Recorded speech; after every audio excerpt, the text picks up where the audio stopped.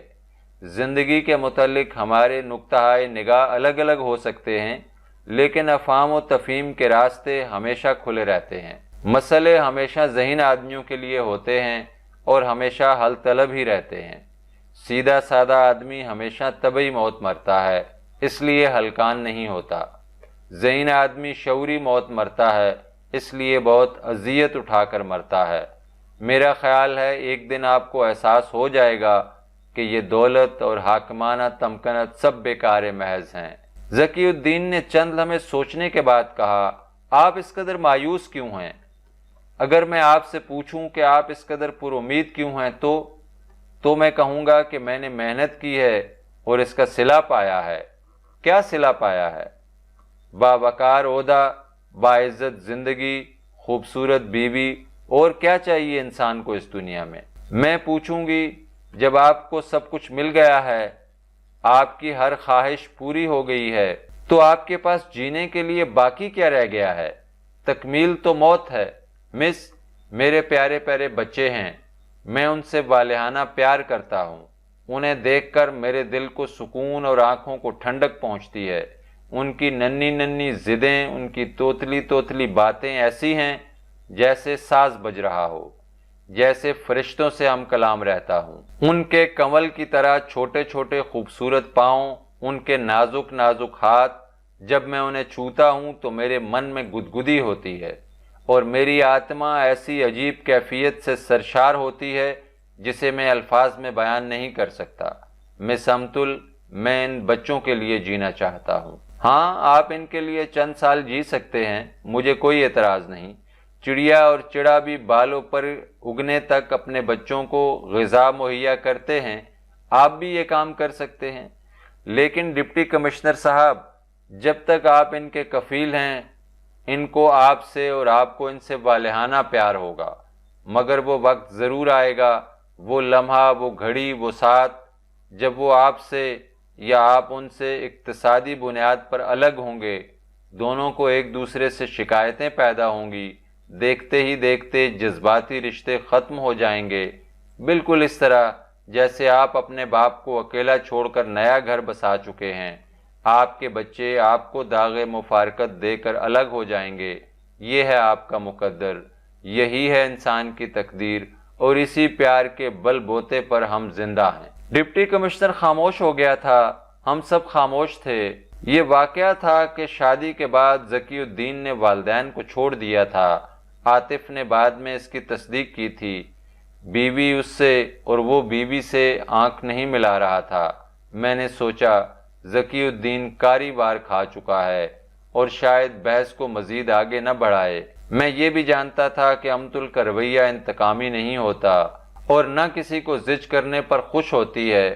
وہ جو کچھ کہتی ہے دل آزاری کے لیے نہیں بلکہ اس پر یقین رکھتی ہے۔ وہ ان لوگوں میں سے بھی نہیں تھی جو فیشن کے طور پر ہر بات کی تردید اور انکار محض کرتے ہیں۔ وہ لوگوں سے توقع رکھتے ہیں کہ ان کی ذات کو بالا تر سمجھیں۔ میں امتل کی بے داغ روح کو بھی سمجھتا تھا، نہ تو جدت پسند اور مختلف بننے کی خواہش رکھتی تھی اور نہ وہ انانیت اور خود پسندی کا شکار تھی۔ البتہ ایک سرگرم سعی و جستجو کا اظہار اس کی بے چین آنکھوں سے اکثر ہوتا تھا، لیکن یہ معلوم کرنا بہت مشکل تھا کہ یہ سعی اور جستجو کس چیز کی ہے۔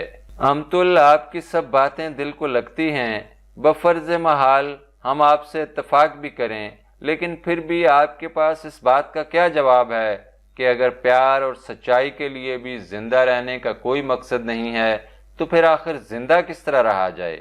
امتل نے جواب دیا، انسان نے آج تک جتنے نظریے اور جتنے اصول بنائے ہیں سب مستقبل کی طرف رواں دواں ہیں۔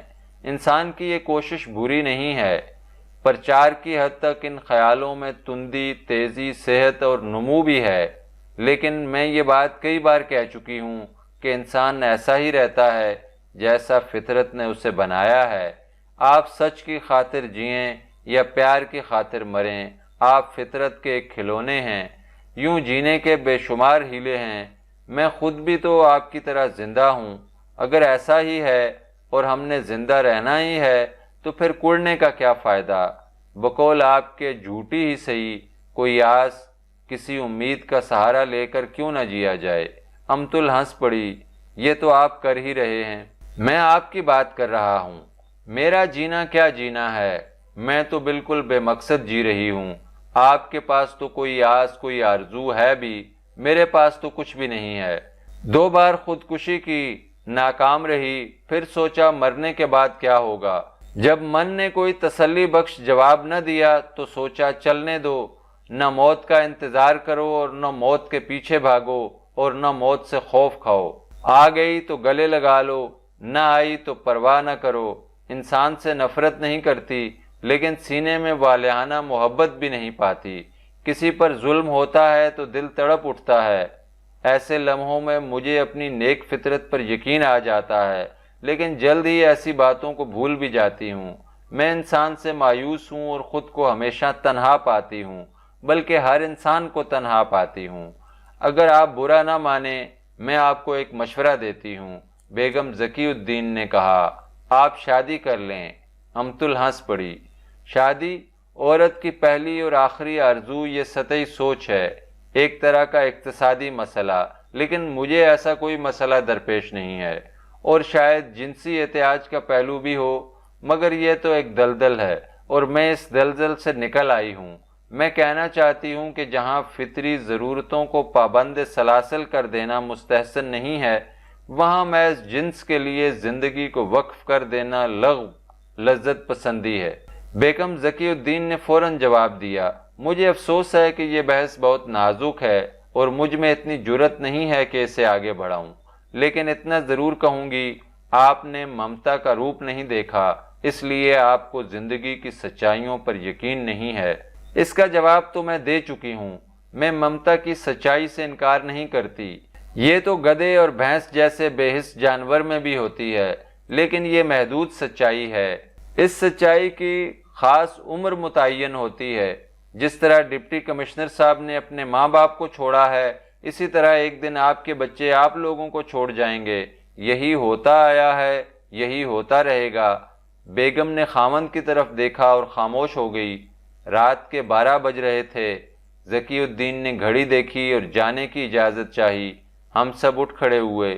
ذکی الدین نے سب سے ہاتھ ملایا اور امتل سے کہا، میں دنیا دار آدمی ہوں، سماج کی ساری ذمہ داریوں کے ساتھ زندگی گزاروں گا، لیکن آپ کی باتیں یاد رکھوں گا۔ میں آپ سے اختلاف نہیں کرتا، مگر زندگی نے مجھ پر جو عنایتیں کی ہیں، میں انہیں نظر انداز نہیں کر سکتا۔ بے شک آپ اسے نظر انداز نہیں کر سکتے، امتل نے نہایت ہلکے پھلکے موڈ میں جواب دیا۔ ساری دنیا میری طرح سوچنے لگ جائے تو شاید یہ نظام ہی نہ چل سکے۔ یہ دنیا آپ جیسے دنیا داروں سے عبارت ہے، بلکہ یہ زمین آپ کے لیے اور آپ زمین کے لیے لازم و ملزوم ہیں۔ ذکی الدین نے عاطف کی طرف دیکھا، ابھی تو آپ یہی ہیں نا، ملاقات ہوتی رہے گی۔ مجھے تو کل جانا ہے، عاطف نے کہا، مقدمے کی ضروری تاریخ ہے۔ امتی شاید یہیں رہے، میں 2 دن تک آ جاؤں گا۔ ذکی الدین نے امتل کی طرف دیکھا۔ امتل فوراً بولی، میں کل کے پروگرام کا بوجھ لے کر نہیں سوتی۔ ایک کام میرے بس میں ہے جو میں جی میں آئے کرتی ہوں، شاید اسی لیے زندہ بھی ہوں۔ اس لمحے میں نے دیکھا ذکی الدین کا رنگ کچھ پیلا پڑ گیا، اس کی آنکھوں کے دیے بجھ سے گئے۔ اس نے کوئی جواب نہ دیا اور چلے گئے۔